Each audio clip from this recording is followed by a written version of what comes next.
memahami dan menggeluti dunia politik. Sejak kapan Amang tertarik di bidang politik, lalu sekarang jadi pengajar politik?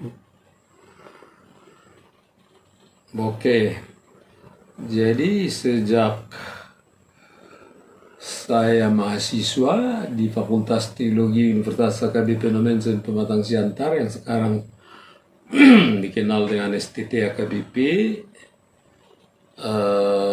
saya memang sudah ada ketertarikan membaca, mengikuti perkembangan-perkembangan kemasyarakatan, perkembangan-perkembangan kebangsaan, perpolitikan. Waktu mahasiswa pun saya mulai aktif organisasi kemahasiswaan, terutama GMKI, Gerakan Mahasiswa Kristen Indonesia. Saya anggota GMKI cabang Pematang Siantar bersama dengan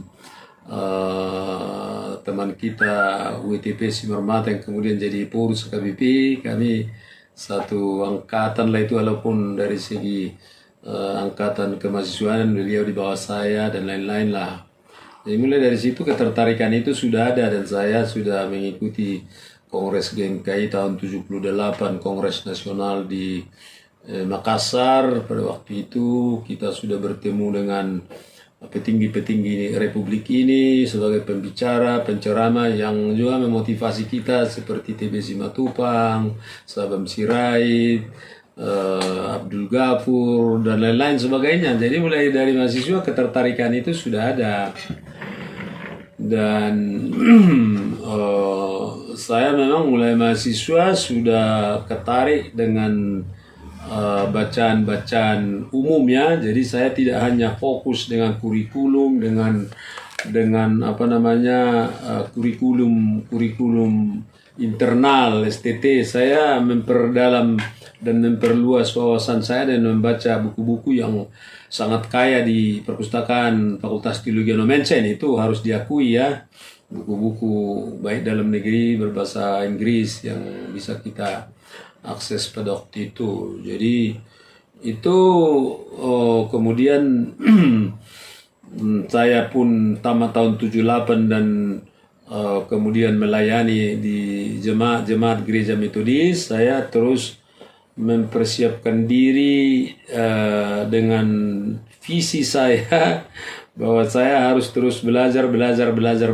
Jadi sambil pelayanan saya terus menyiapkan diri untuk studi lanjut. Di mana, bagaimana caranya, dari mana uangnya, itu soal kedua bagi saya. Tapi Tuhan punya waktu semuanya ya. Jadi akhirnya pendek cerita, saya menyelesaikan studi doktor teologi saya, dan bidang saya pun memang dekat-dekat dengan dunia perpolitikan, sejarah gereja kan, history of the church, historika itu.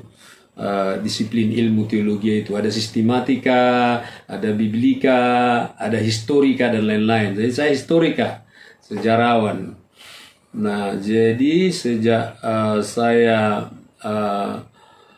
mengambil program pasca sarjana di lembaga yang terkenal dulu di Asia Tenggara ini, yaitu namanya The Southeast Asia Graduate School of Theology. Itu teolog-teolog angkatan saya itu banyak dari situ. Apakah saya, Ritonang, profesor dari situ itu, dan Robert Borong dari Toraja, dan banyaklah di Manado, di HKBP dan lain-lain. Nah, jadi saya memang orang yang bekerja sambil belajar. Banyak orang yang berpeluang emas pergi studi bertahun-tahun, 5, 6, 7, 8 tahun di Jerman. Saya nggak punya kesempatan itu. Belajar di Amerika bertahun-tahun ya. Ada yang meninggalkan keluarganya, anaknya. Seperti temanku yang saya bilang tadi, Binsar Nainggolan, 5 tahun di Jerman itu, istrinya tinggal di Siantar. Sekali setahun ketemu. Saya nggak orang seperti itu. Jadi saya sambil pendeta, sambil belajar. Bagaimana itu diatur memang tidak gampang. Jadi saya mengambil program doktor teologi itu, saya selesai itu tahun 95. Saya diwisuda waktu itu di STT HKBP. Saya doktor yang pertama diwisuda di kampus itu. Baru kemudian sesudah saya sudah banyak lah. Tapi yang pertama saya. Jadi yang bisa saya banggakan, sekaligus itulah kelebihan dan kelemahan saya dalam studi saya 8 tahun dari S2 sampai S3 itu 8 tahun, S2 3 tahun, S3 5 tahun. Itu hanya 2 tahun saya cuti. 1 tahun saya di Amerika harus cuti bekerja. Saya tidak pendeta. Dan 1 tahun memang saya cuti untuk menulis disertasi, fokus di Medan waktu itu. Jadi capek. Saya nggak seberuntung orang yang bisa dapat beasiswa full ke sana ke sini, enggak. Saya kalau nggak begitu, dari mana makan anak istri saya? Nah, itu jadi memang dari sononya saya sudah pecinta buku, ya. Saya sudah book kolektor. Anak saya bilang, bapak memang pecinta buku. Anak saya ada di Amerika, putri saya sekarang kan. Di buku itu nanti dia tulis, di situ ada itu testimoni anak-anak saya. Buku bapak saya ini memang maniak buku, itu aja kesan dia di situ. Asal saya ke Amerika, anak saya itu punya kesan, bapak itu hanya yang di otaknya buku. Jadi sampai sekarang saya bisa order buku dari online Amazon, dialamatkan ke rumah dia. Nanti saya ke Amerika, aku bawa lagi, atau dia baru pulang 3 bulan yang lalu, bawa lagi ke sini. Gitu semua ini banyak buku ini. Jadi, nah, kenapa kemudian saya belajar secara formal ilmu politik? Ini juga ketertarikan itu dari awal kan sudah ada, saya bilang kan. Karena bagaimanapun kita hidup di tengah-tengah masyarakat yang berpolitik, ya, masyarakat yang masyarakat Kristen yang harus sadar politik, ya. Karena saya baca sejarah gereja, tokoh-tokoh seperti Agustinus menulis buku The City of God, itu isinya semua adalah mengenai hubungan gereja dan negara. Itu yang menjadi referensi paling klasik dari ilmu politik di dunia ini. Agustinus, Aquino, kemudian di zaman reformasi Martin Luther, Calvin, itu banyak karya-karyanya itu untuk meletakkan landasan-landasan hubungan gereja dan negara. Martin Luther misalnya mempunyai ajaran tentang 2 kerajaan, yaitu ajaran 2 kerajaan Allah dan kerajaan dunia. Bagaimana hubungannya itu ada semua prinsip-prinsipnya itu. Jadi saya juga merasa belajar politik itu berbeda dengan berpolitik. Ya, berpolitik itu kalau berpolitik praktis, ya agendanya mencari kekuasaan. Ya toh, itu bukan agenda saya. Saya hanya belajar ilmu politik, belajar apa sih seluk-beluk politik itu. Dengan demikian saya tahu apa untungnya berpolitik, apa ruginya berpolitik, apa sisi-sisi positif, sisi-sisi negatif politik. Maka itu saya bilang di gereja, jangan bawa politik ke gereja. Politik dalam arti merebut kekuasaan. Itu kan agenda politik, terutama kan power. Jangan bawa itu. Itu saya bilang ke gereja saya, dalam buku saya itu, di disertasi saya itu banyak saya tulis itu. Sebab kalau masuk politik, roh politik ke gereja, gereja itu akan terdistorsi. Nah, itu yang terjadi, terutama Sumatera Utara, diperebutkan Eporus, perebutkan Bishop, Ketua Sinode, dan lain-lain sebagainya. Saya pernah mencalonkan diri jadi Bishop tahun 2009, habis sekum PGI saya. Saya tidak mau 2 periode lagi di PGI, udah 10 tahun, enough is enough. Karena saya merasa berhutang budi kepada gereja Metodis yang menyekolahkan saya S1, S2, S3. Dari mulai S1 saya udah beasiswa. Kalau enggak, saya enggak ada biaya. Saya yatim piatu. Saya enggak kenal bapak saya. 6 bulan bapak saya udah meninggal. Saya anak bungsu dari 7 bersaudara. Tingkat 1 ibu saya sudah meninggal. Totally yatim piatu. Dari mana? Beasiswa gereja Metodis tidak bisa saya lupakan. Saya berhutang budi. Maka itu 10 tahun di PGI, saya rasa itu sudah more than enough. Saya mau kembali membayar hutang ke GMI. Tapi gereja saya sudah terdistorsi roh politik. Sudah bersaing, sudah money politik, sudah bikin kampanye, sudah bikin tim sukses. I don't like it, saya bilang. Akhirnya pemilihan sampai 60 kali balot, tahu? 30 kali balot di Batam, tak ada terpilih. Ditunda 3 bulan lagi di Pekanbaru, tidak ada terpilih. 30, karena di gereja kami syarat terpilih itu 2/3 majority. 2/3, bukan setengah N tambah 1. Itu tradisi gereja kami yang diwarisi dari gereja Metodis di Amerika. Itu budaya Amerika itu. Jadi saya akhirnya di Pekanbaru withdraw, mengundurkan diri dari pencalonan. Saya serahkan. Saya tidak mau menjadi buah bibir negatif dari komunitas dan masyarakat. Saya menarik diri. Dan memang firman Tuhan yang paling mendriving saya melayani dan masuk sekolah pendeta dulu, Matius 6 ayat 33. Cari dahulu kerajaan Allah dan kebenarannya. Semuanya itu akan ditambahkan kepadamu. Itu yang menohok saya waktu saya SMA Negeri 5 Medan tahun 72. Ada organisasi The Gideon Internasional masuk ke ruang kelas kami waktu belajar agama Kristen di SMA Negeri 5 belakang PON Medan itu. Lalu The Gideon International Servant ini buka Matius 6 ayat 33. Kami dibagi-bagi Alkitab pertama, lalu kami disuruh baca bersama. Tetapi carilah dahulu kerajaan Allah dan kebenarannya, maka semuanya itu akan ditambahkan kepadamu. Itu yang menohok saya. Kami dulu kelas SMA 5 itu kelas unggulan lah kalau istilah sekarang. 2 IPA 1. Itu orang-orang pintar semua itu ya. Bahwa sukses atau tidak saya nggak tahu kawan-kawan itu. Jadi kami bercita-cita dulu, ada yang mau ke ITB, ada yang mau ke Akabri, ada yang mau ke USU. Saya karena anak orang miskin, angan-angan sih ada. Tetapi harus realistis. Dari mana? Ongkos ke Jakarta dan lain-lain. Akhirnya ayat ini datang ke saya. Udah, nggak usah repot kau. Cari dahulu kerajaan Allah dan kebenarannya, semua akan ditambahkan kepadamu. Bagaimana mencari itu?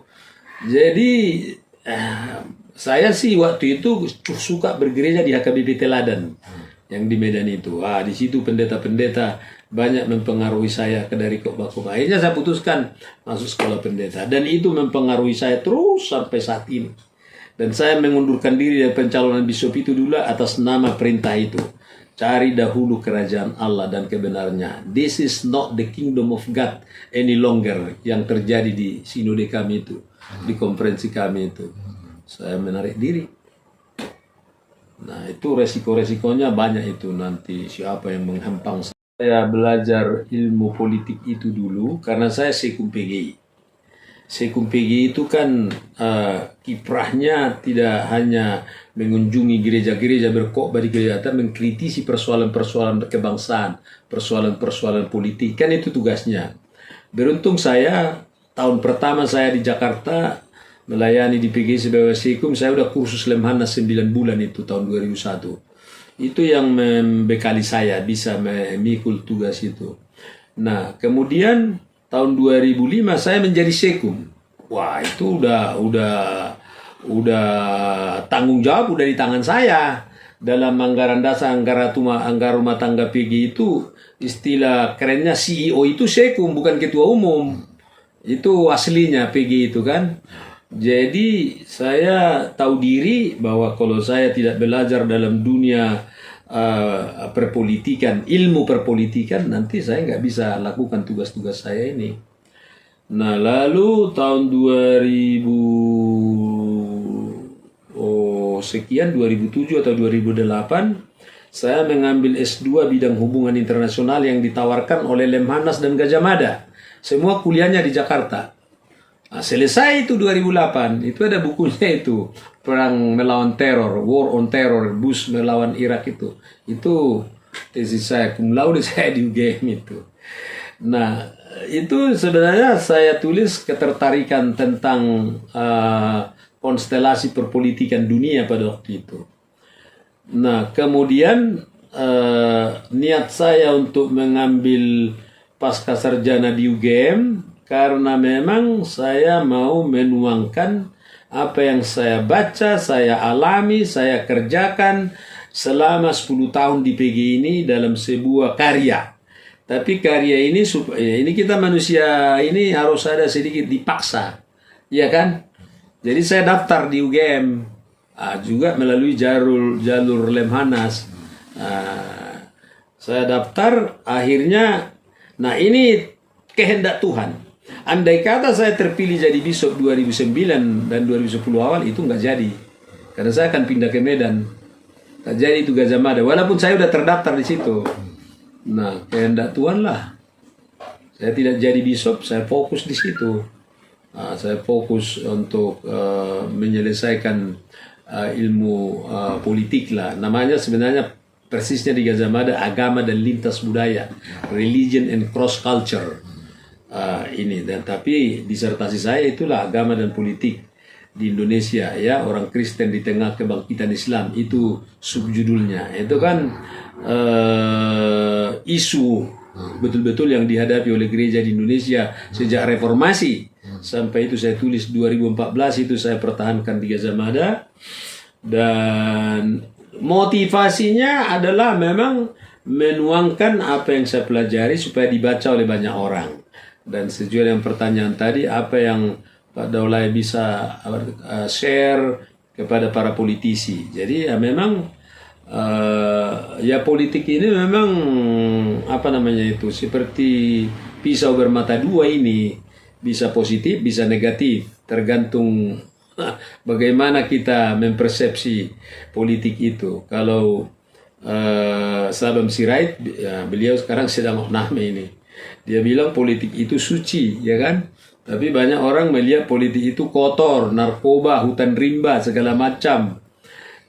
Apalagi orang Batak yang dipengaruhi oleh teologi Lutheran pietisme itu melihat politik itu kotor itu. Kotor itu, ya. Lah saya Saud Sirait 2 kali menjadi calon DPD nggak jadi. Karena di Jakarta orang mempersepsi pendeta masuk politik itu dianggap negatif.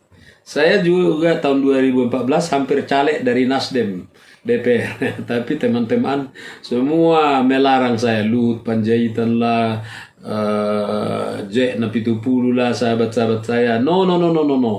Akhirnya untuk apa masuk dunia politik kalau nggak ada dukungan? Akhirnya nggak jadi. Jadi itulah saran saya. Tadinya motivasi saya masuk politik, saya bisa berkontribusi dalam rangka pembuatan produk-produk hukum di DPR yang tidak bias agama. Saya tahu politisi-politisi sekuler kita, orang Kristen, itu sangat miskin ilmu teologi. Beda dengan politisi-politisi Islam yang sangat syarat dengan ilmu syariat. Dan dalam perdebatan pembuatan RUU dan pembuatan undang-undang, apakah itu undang-undang tentang pendidikan nasional, undang-undang tentang segala macam lah, itu selalu miskin argumen teologi dari pihak politisi-politisi Kristen. Apa Golkar dia, apakah PDI, kan semua ada orang-orang kita di sini. Sebenarnya itu motivasi saya mau nanti inspirasi kepada teman-teman mengenai argumen-argumen teologis. Karena saya pun belajar di Jerman, di Amerika, di Belanda, banyak juga pendeta yang masuk dunia politik, ya toh. Bahkan di Belanda misalnya Perdana Menteri akhir abad 1920 seorang Kuiper, namanya Kuiper, itu pendeta, itu teolog, ya, jadi Perdana Menteri. Di Amerika juga banyak. Sebenarnya itu motivasi saya. Jadi saya sebenarnya bukan politisi yang berambisi untuk merebut kekuasaannya. Akhirnya tak jadi, Tuhan tidak izinkan. Akhirnya saya sekarang jadi tanpa saya minta, saya ditawar jadi dosen di UPH. Saya bukan melamar. Saya bahasa saya berteman dengan rektor Pak Jonathan Parapak, lalu dia undang saya ke sana dan sudah 6 tahun saya di situ dosen hubungan internasional, dan itu menjadi penghiburan bagi saya. Saya tidak menganggur dan saya tidak seperti banyak kawan-kawanku yang prihatin sesudah pensiun, teman-temanku di banyak gereja dan lain-lain sebagainya. Itulah, cari dahulu kerajaan Allah dan kebenarannya, semua akan ditambahkan kepada yang saya aminkan sampai sekarang. Kira-kira gitu ceritanya. Oke, makasih Pak.